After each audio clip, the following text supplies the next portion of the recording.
Every once in a while, I sit down with myself asking, should Batman just start killing people? Like, really? Should he just, like, get the gun, say enough of this, everyone's going down? Should he just start killing people? No! God, please, no! No! No! This is an issue that you hear every now and then, especially with the arrival of Ben Affleck's Batman, but it came to a head even more with Nolan's Batman and this. I won't kill you.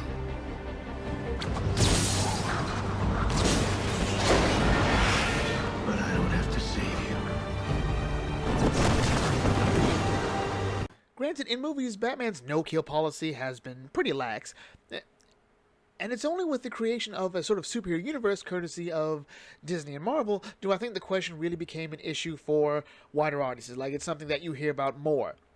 First, we have to ask the question, why doesn't he kill? And I think that helps answer the actual question itself. One good reason, and the most popular, is he doesn't want to kill people because it makes him no better than the people he fights. Granted, I think we can all agree he's better than at least one person in his rogues gallery.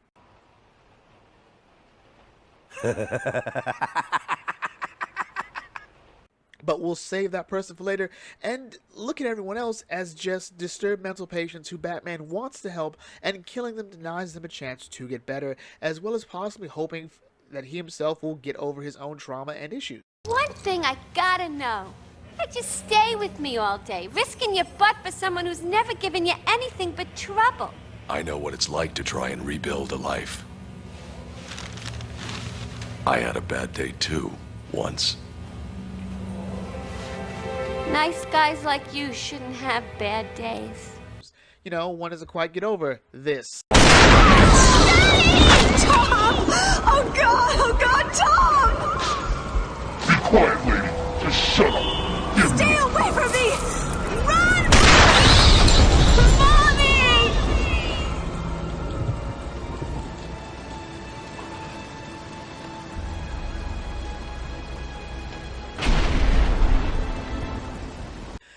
This to me works best as not only does it lend to some of the best Batman stories, but also, in my opinion, sets up Snyder's Batman. Affleck's Batman is a version that never got past the death of Robin and just kept losing, i.e. he kept failing. So after the loss of Robin, we see Harley not getting better, Freeze not getting better, Ivy, Scarecrow, all of them just keep getting worse, the city keeps getting worse, and as he said in Dawn of Justice, 20 years in Gotham, Alfred. We've seen what promises are worth. How many good guys are left? How many stayed that way? so that makes sense. We see a more jaded, more tired Batman of like, you know what? Forget it. And of course, the rest of Dawn of Justice happens. Second reason is similar, but sort of a personal theory in regards to Batman's relationship to Gotham City and the GCPD. So Gotham City is a terrible place to live, yet in between the mad scientists, crime bosses, puzzle madmen, psychos, anarchists, giant lizard men, and rodent-themed superheroes, there are people who want to do good, and they look to Batman to inspire them, and Batman's chooses not to answer the madness of Gotham City with the exact same madness. Honestly, I think Gotham has turned out more superheroes because Batman doesn't kill. Not just because by default, if the supervillains don't die, they just get better and better and better. Batman just one guy, so we need more than one Robin, we need more than one Batgirl, we need Huntress for some reason because she has nowhere else to go, and you know, every now and then Black Canary shows up. But also because he encourages people to strive to be better. And this works on a macro level with superheroes, and a minor level with people wanting to join the GCPD and fight the good fight and whatnot. All of this could be ruined if you started killing criminals like the Punisher. But Punisher doesn't inspire people to be better. Like, he'll fix the problem. Well, he fixes the symptom, but doesn't fix the problem. If anything, it would inspire them to do the same, which the Punisher doesn't want. With the GCPD, it's essentially a matter of how he wants to work with Gordon. If Batman were to kill, he would be crossing a line that Gordon himself couldn't abide, so he and the GCPD would have to do something. It's also sort of a restriction as to how far Batman's willing to go for his crusade of justice. It becomes a matter of how one views justice, and Batman sort of bends the rule of law, but careful not to entirely break it. No, you behave like this and we become just savages in the street. Where juries and executioners, that they elect themselves. No, it is medieval. The rule of law, it must be held high. And if it falls, you pick it up and hold it even higher. For all society, all civilized people will have nothing to shelter them if it is destroyed. Then we come to the final reason he doesn't kill. This is actually the one I'm a big fan of. He can't handle it. Let's for a moment pull back the cowl and look at the man underneath it. Oh, I know we all like to be like Rachel Dawes and go, It's just a symbol, Rachel. No, this is your mask. Your real face is the one that criminals now fear. but honestly, I've never bought that, as the man behind the cowl is as much Batman as Batman is Bruce Wayne. They're two of the same people. As a matter of fact, you can't have Batman without Bruce Wayne. Everything about Batman is fueled by Bruce Wayne. And Bruce can't handle killing people. He said it himself. All I've ever wanted to do is kill him. A day doesn't go by when I don't think about subjecting him to every horrendous torture he's dealt out to others, and then end him.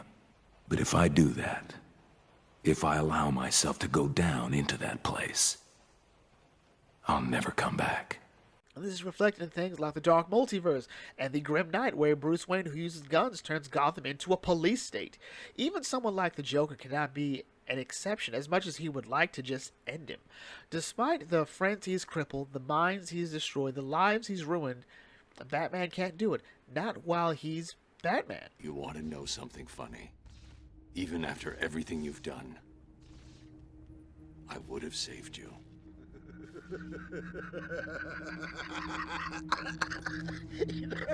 That actually is pretty funny.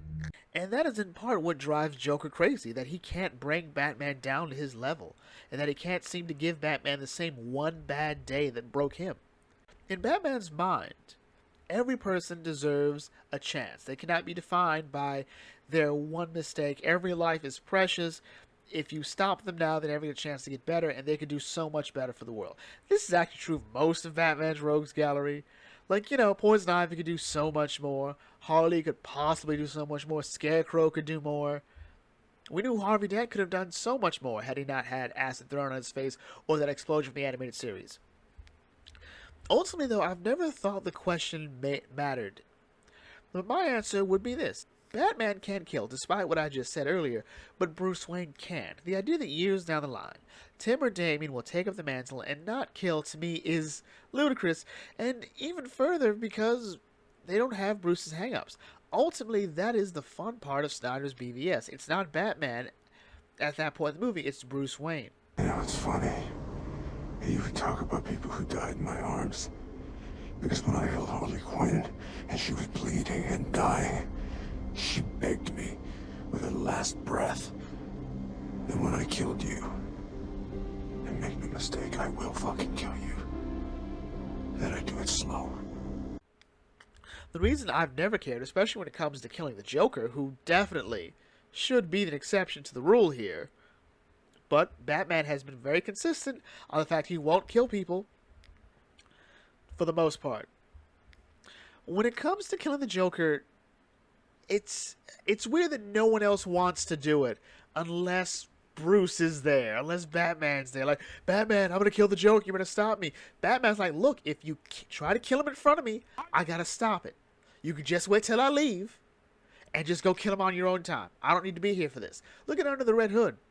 When Jason has the Joker, gun pointed to his head, he's like, no, you kill Joker, I'll kill you. Batman's like, why are you dragging me into this? Like, look, you've already forgiven me. I'm out. If you want to do it, do it. Instead, Jason's like, no, you kill him. Why don't you kill him? You spend so much time wanting Batman to kill the Joker. You don't kill the Joker. In Joker War, Harley has to I need to tell Batman I'm going to kill the Joker. Why? Don't tell him this. Just go do it. Just go do it. Although in reality, we probably know Harley's never going to kill the Joker. Never going to do it. Actually, the main reason Joker won't die, just flat out, is because DC will just bring him back. They just will. Because ultimately, if Batman woke up one day, if Bruce Wayne is coming down into the Batcave, turn on the Bat computer, finds out, hey, someone shot the Joker, and set him on fire. And, reduced him to ashes. Outside of Batman going to make sure that he is dead, Batman, Bruce, will be totally unbothered by this whole event. Like, oh, okay. Who wants bagels? That's it. So that's my little rant on this somewhat controversial issue. Not really controversial, just whatever. So anyway, if you're new to the Buggy Think Tank, feel free to like, comment, share, subscribe, check out some other videos, and I will catch you all later. This is the Buggy Think Tank signing off. Thanks for watching, and as always, may your fandom serve you well. That's a very good point, Mr. Whistler.